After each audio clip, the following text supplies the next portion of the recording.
7h25, un air de cornemuse plane sur la plage de Gold Beach et marque le début de cette journée de commémoration du débarquement en Normandie.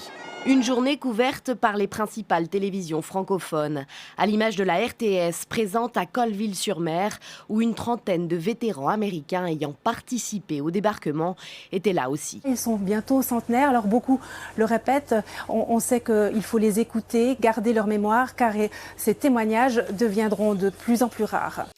2048 pierres tombales alignées.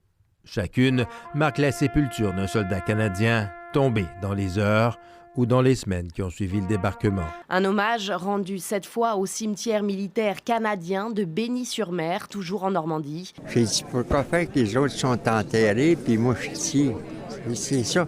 Je me suis toujours posé cette question-là. Pourquoi eux et non moi avec eux? À 94 ans, Jean Trempe a traversé une nouvelle fois de l'Atlantique pour assister à cette cérémonie au plus près de ses frères d'armes, morts il y a 75 ans. Depuis un mythique C-47 d'époque, c'est un saut pour l'histoire que cet autre vétéran, américain lui, a tenté. 20 secondes de chute libre au-dessus des marais de 40 ans. À 97 ans, Tom Rice revit son parachutage sur la Normandie. Mes deux genoux vont bien. Le saut a été magnifique, le vol magique, tout était parfait. Et à la relève, Tom Rice a fait une promesse. Revenir sauter une fois chaque année jusqu'à ses 101 ans, le numéro de sa division.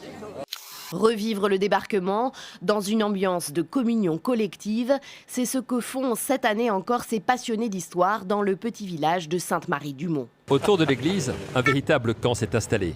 Tous habillés en GIs, mais ils sont tous sauf américains. Polonais, néerlandais, français ou belges, ils insistent à chaque fois sur le devoir de mémoire. Les reconstitutions, une manière de se souvenir dans une atmosphère solennelle, mais festive aussi.